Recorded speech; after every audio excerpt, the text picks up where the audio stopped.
Hello and welcome to Nothing Exempt, Friday edition. Nick's not quite on the plane to Colorado, and so we're going to do a podcast. And today we're going to talk about mega commuting. People who drive or fly or do whatever and take more than an hour and a half to get to and from work every day. That's something that is definitely foreign to most of America, unless you live in New York or Chicago, or actually probably not Chicago, or definitely a lot of places like the Bay Area or Orange County or LA in California. I remember sitting on a plane once with a guy when I was I don't remember why or where I was flying, but he was commuting, and it was from Northern California to Southern California, and I was just thinking about the concept of that, like, wow, you just get on the plane every single day. Actually makes sense. Subject. I wouldn't be able to do it. The longest commute I've ever had for a job was 30 minutes, and it was 10 miles from South San Francisco to San Mateo, and that's because the traffic was really bad. And I looked, and defined by in time, and in the Bay Area, which has the highest rate of mega commuting, it's 4% of workers have a mega commute. Other cities will have more than 1% of their population doing mega commuting are Los Angeles, New York, Seattle.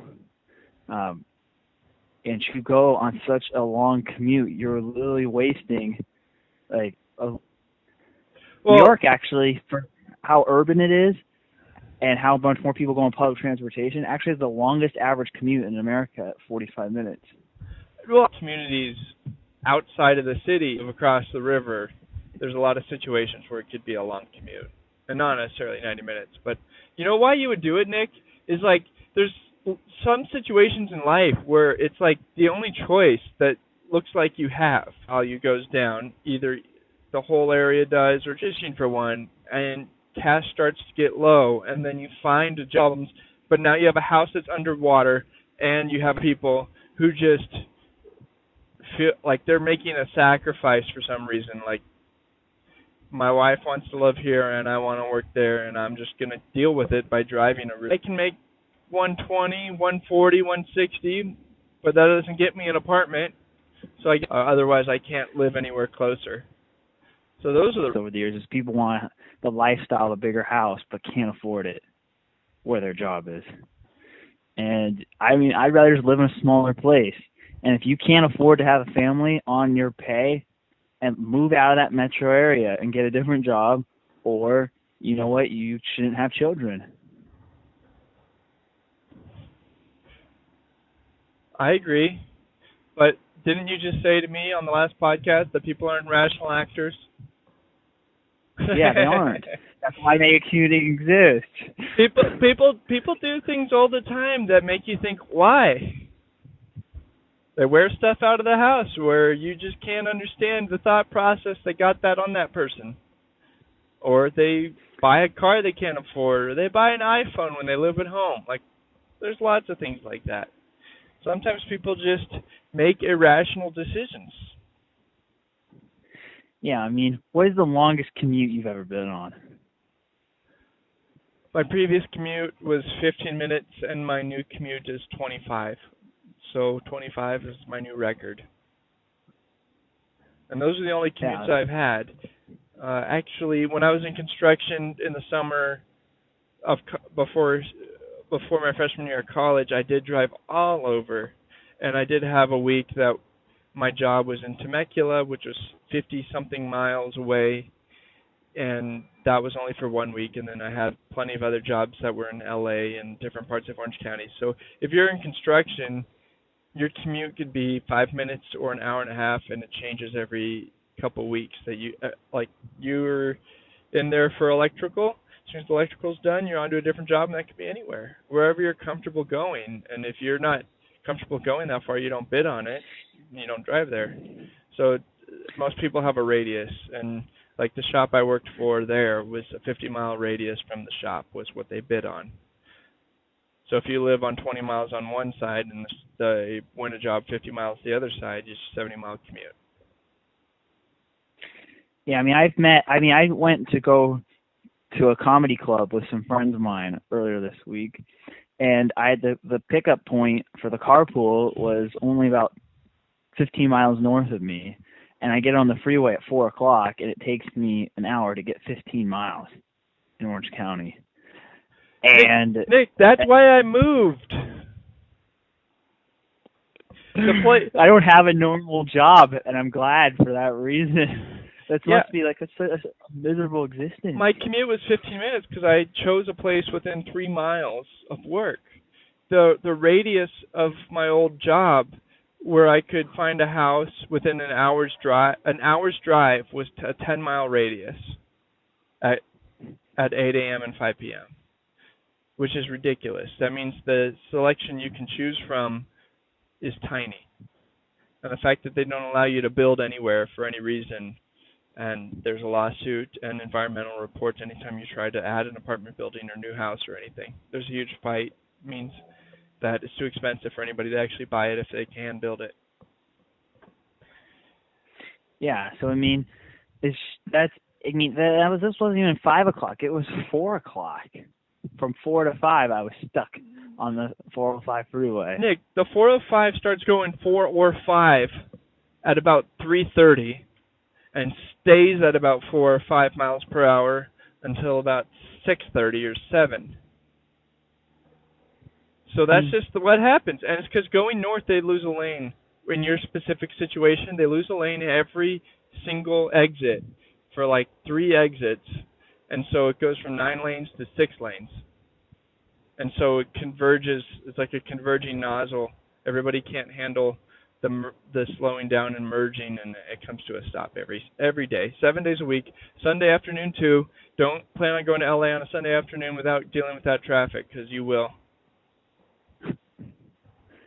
Man, is that like just poor engineering, or is it just overpopulation, or both? The problem is government roads. The government builds roads and then doesn't charge anybody to drive on them, and so demand goes up to 100% and stays there until traffic takes some people off the roads. When you look at the traffic and it says it's going to take you 2 hours and you don't drive, that's the only type of person that doesn't end up driving. So it just maxes out every time. Isn't that isn't that a decent percentage of the population who won't drive if they know they're just going to be stuck and not moving anywhere for a long period of time? Yes. And that is the only driver for stopping people from getting on the road, and that's why traffic happens every day. And if there was a private road, they would charge a lot more during the times of day when people wanted to drive, and charge a lot less during the times when it was mostly empty. And then some people would make the decision to save money when they got on the road, and it would equalize the traffic, and you could just raise the rates until you had no traffic. You just throttle it. But the problem is that I just think that wouldn't really improve things, because you have tolls on the bridges, like the Golden Gate Bridge and the Bay Bridge in San Francisco, and during commuting times, they have higher prices, but they're still packed to the gills. And if you raise them up to, say, like right now, they sell anywhere from $4 to $9, depending on which bridge you go on in that area. Like if you made it so that it was even higher price, to say like $20 during rush hour, then it doesn't make financial sense for a lot of people to even go to work. If prices go to a certain way. Exactly, Nick. And if the prices keep going and there's still traffic until it funds a new lane or a new road or a new bridge, that's your funding mechanism. Because it says, I'm going to get an internal rate of investment at this rate if I can charge this, and that's how much money I'm going to generate. And so you raise up the price, and now I'm making a huge profit, and it can fund the investment for another lane. You can justify another lane. Yeah, but building a bridge, particularly like the Golden Gate or the Bay Bridge, takes years to construct. The lag time on that would be atrocious and take away a lot of the benefits. Well, right now, the only way you get a road built is government funds it, and the government funds it at its discretion and at the levels of taxation, and the taxation is disconnected from the the requirements. So the government might spend money on healthcare or roads or bridges or trains or buses, whatever it wants, not whatever the consumer wants, because it's taxing and then it's judging. Like, instead of giving what the consumer what it wants, it's giving voters what they want, and those are two different groups a lot of times. And so Okay, let's there's let a not make disconnect. this another ANCAP podcast, and let's get kind of veer back onto the topic of mega commuters. And we're going to talk about what are the longest commute stories that you've heard from somebody you know or something that you've read in a periodical. I guarantee you that there's somebody on Earth that flies to the other side of the world to commute, quote unquote, like maybe once a week. There's got to be somebody. Yeah, but what are your recollection? 90 minute flights. Those are the type of commutes that I've come across. I've seen people doing San Francisco to Orange County, and I've seen people doing Colorado to California and back. Like, that's a 3 hours each way, right? But conceivably, it can work out because I could because I have a time zone change. If I say I worked at your house, I could leave here at 5 a.m. and it's really just 4 a.m. there. And by the time I land at 7 a.m., I can get there and start work at 8. Then I work till 4, whatever, 5 maybe, get on the plane, and I'm home by 8 or 9. So I can get my full night's rest. Yeah, spent a lot of time in an airplane, though. I mean, I had a coworker at my old firm who commuted from San Diego to San Francisco. So if he would stay in San Francisco every time he came up, it's like 3 or 4 days, and then just fly back down for the weekend and a few extra days, or just stay in San Diego all out of weeks and not come up at all. So it's not like a pure day-to-day commute. But, but that's I know a lot of stories like that too. In fact, there's apartment buildings right by SpaceX, because SpaceX is in Hawthorne in LA, like one of the worst places possible for traffic. There's a ton of apartment complexes, and all these guys working there, which, believe me, they're mostly men. Those are bachelor pads. Those are crash pads. There's a lot of employees there who have some other place to be outside of their work week, and they just sleep across the street from SpaceX at their apartment with 4 other guys. I don't know how many. If you're listening or you know somebody that is doing that, we'd love to have them on the podcast to talk to them about it, because I've heard from multiple people that they know people who do that. I know some people who work at SpaceX, so I know that they know coworkers that do that. So I would do it too if I was a bachelor and I didn't want to be in Hawthorne on the weekends. I'd find someplace fun to be every weekend, not actually live there. Yeah, in terms of commutes, in terms of people driving, the longest I've read about is from Fresno to San Francisco, which without traffic is a 3-hour drive.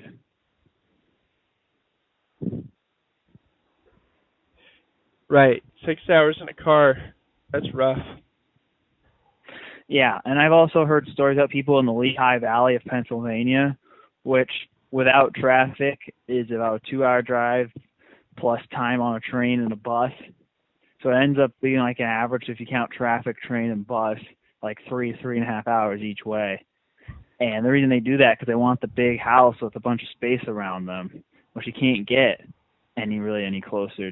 And also Pennsylvania has lower taxes than New York. Right, but you can't get the big house and the time to spend in the house.